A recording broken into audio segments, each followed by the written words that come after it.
Welcome, ladies and gentlemen. My name is Antoni Cimolino. I'm the artistic director of the Stratford Festival, and we're here on the Stratford Festival on Film Series. And today we are in conversation with Margaret Atwood, who I think is everybody's hero and a brilliant novelist and playwright. Hello, Margaret. Hello. Thank you for doing this. When we put on The Tempest in 2018, you were very kind to come to Stratford and talk to us a little bit about the book that you'd written based upon The Tempest called Hag-Seed. Now, apparently, you were one of the first people through the gate on this assignment that was coming out from a publisher saying you can choose any play of Shakespeare you like and make a parallel novel out of it. Is that right? That's exactly right. Yes. And So what did I choose? Why The Tempest? Well, I think one reaches a certain age, and after that age, The Tempest becomes more interesting than it was before, because it is a sort of end of career type of play. I know that it wasn't the actual end of Shakespeare's career, but that's how it's often read.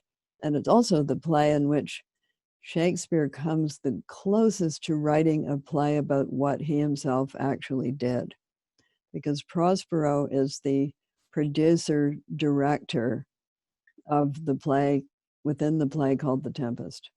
So he has a special effects guy, that would be Ariel. And without Ariel, nothing happens, because without Ariel, there isn't any Tempest.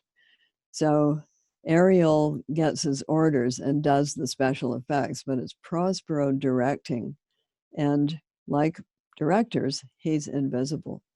So it says in the stage directions, enter Prospero invisible. How do you play an invisible person? So he is pulling the strings of the other characters, and he has a plan and he sets it in motion and he directs it. So, and then he comes out at the end and says, here I am. And he addresses the audience. And basically, unless you clap, I'm going to stay here on this island forever. Prospero, in Shakespeare's play, Prospero's a duke. In the production we did with Martha Henry, a duchess. Mm-hmm. But in many ways, there's these parallel worlds. The stage is the island. The island and the stage are both in countries in some ways. And these different universes parallel each other. In your beautiful book, Hag-Seed, you make Prospero actually a stage director, an artistic director. He is. Well, and he's also a director, like a lot of artistic directors. Isn't that true? I'm no comment. Yeah, so he's quite obsessed with his own genius, and he isn't paying any attention to his second in command, who does what Antonio does in The Tempest, namely he usurps the position of the Prospero figure and sends him into exile. So the play, that's the backstory of the Tempest, the play.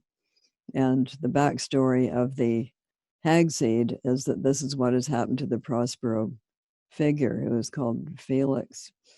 And he works at a theater festival not unlike one with which you may be familiar.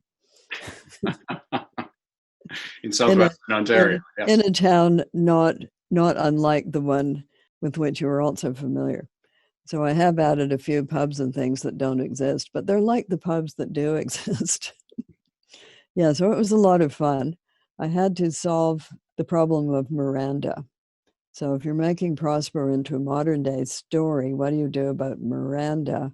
It would be very creepy if there was a man with a teenage daughter who had never been allowed outside the condo or wherever it is they're living and had never seen any other people. So therefore, she wouldn't have been allowed to watch television or look out the window or anything. That just would have been creepy. So my solution is also a bit creepy, but it solved the problem of the Miranda figure. Can we talk about the solution, or will it be a spoiler? It's slightly a spoiler, but this book has been around for a while. Yeah, it's a beautiful, beautiful solution. Yes, well, I take the clue from something in the play itself, in which he says that they almost died, and if it hadn't been for her, he would have died, etc. And she was his preserver, etc., as a child. So in my book, the Miranda actually has died at the age of 3, and he is imagining her as because he's gone off and he's a hermit. He imagines her as growing up at the rate at which she would have grown up.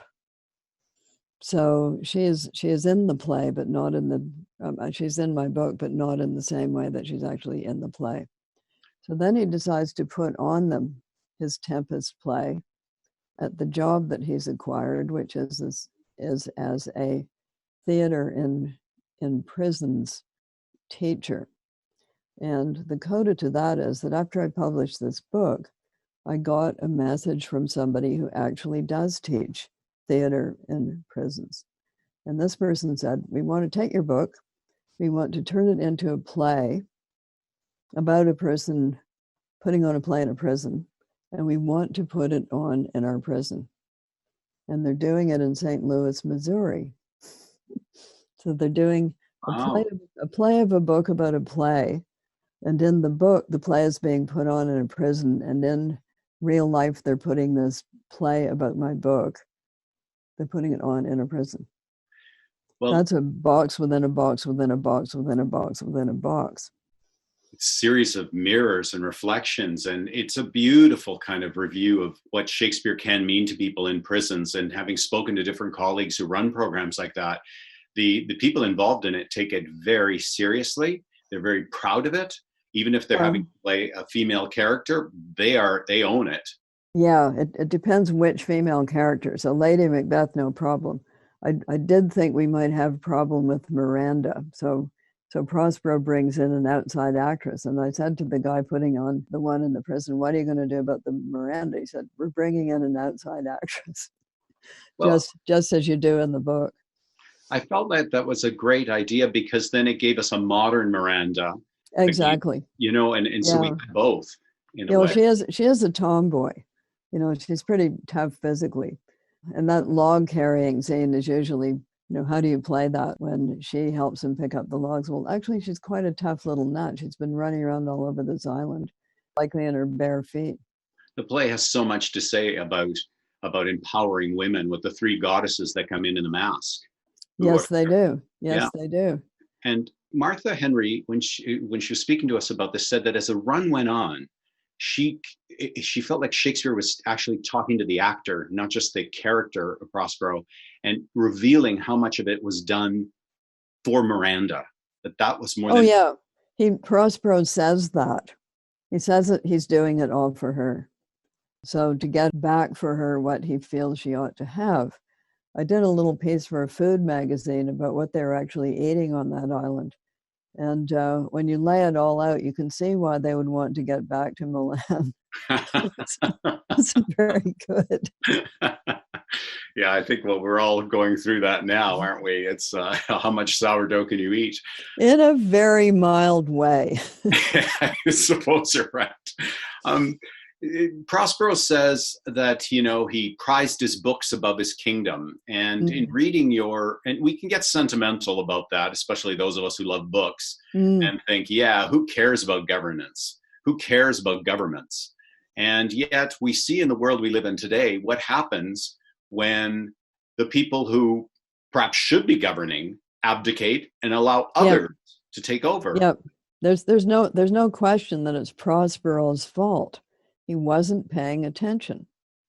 And Shakespeare is quite clear about that. He'd obviously read his Machiavelli.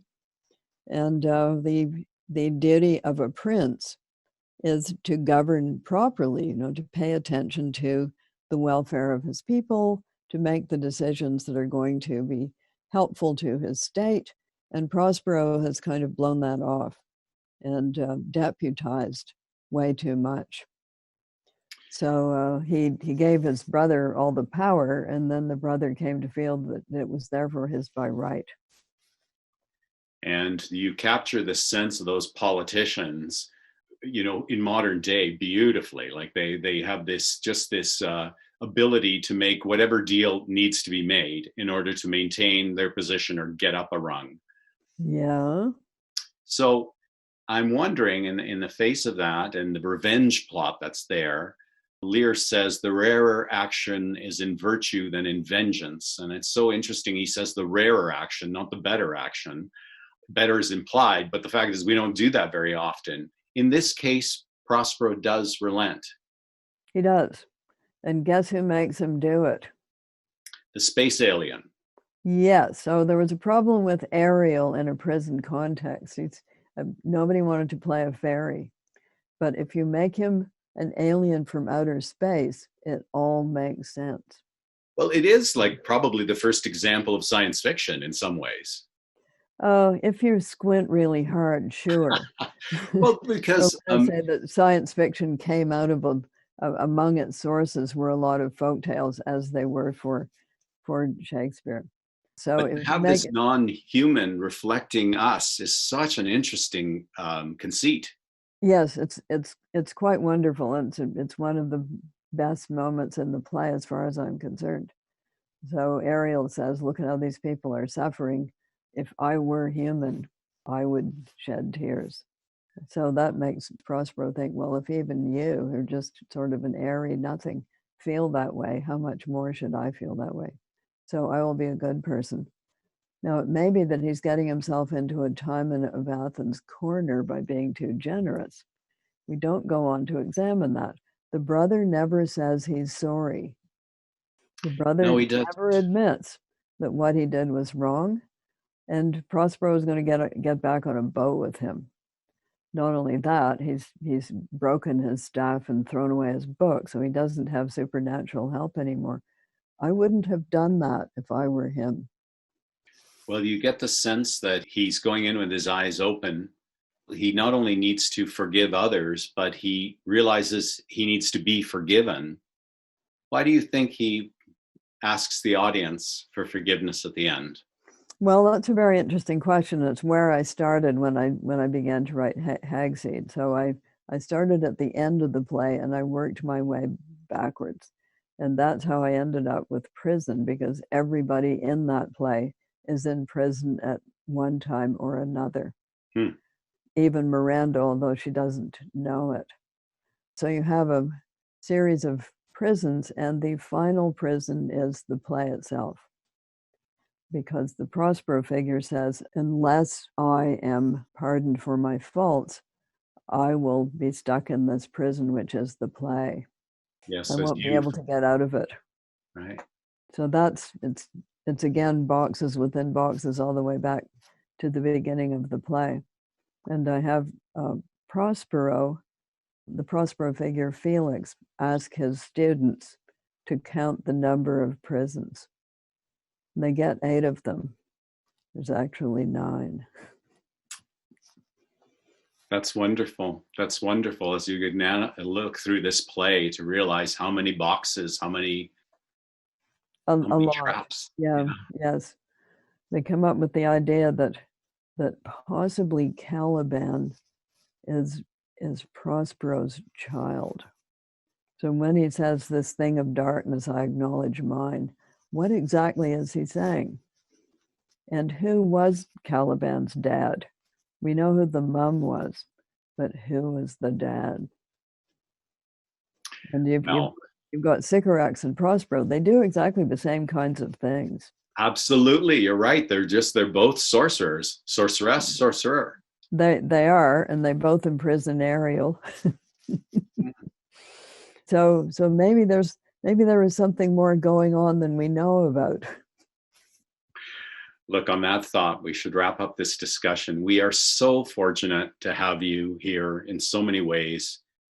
Everything you've done for the theater, everything you've done for Stratford, and the stuff you continue to do. And you just keep on amazing us with more Booker prizes. Are you going for a third? You know, I'm 80. I think maybe no. Okay. My money's on you. Oh, well, I'll win some other thing. You probably didn't know that I've won the Swedish Humor Award. You didn't know that, did you? No. No, you didn't know there was one. Yes, well, I didn't either. So I won the Swedish Humor Award, but I wasn't able to actually collect it. So my publishers went to collect it. It was awarded in an amphitheater that was open at the top, and it was raining, so they got wet. And they got the Swedish Humor Award, which was a large crystal bowl engraved. But then somebody stole the Swedish Humor Award. So although I've won the Swedish Humor Award, I don't actually have the Swedish Humor Award. It's kind of funny. Kind of. Ms. Atwood, thank you. Thank you. Lovely to see you. And you.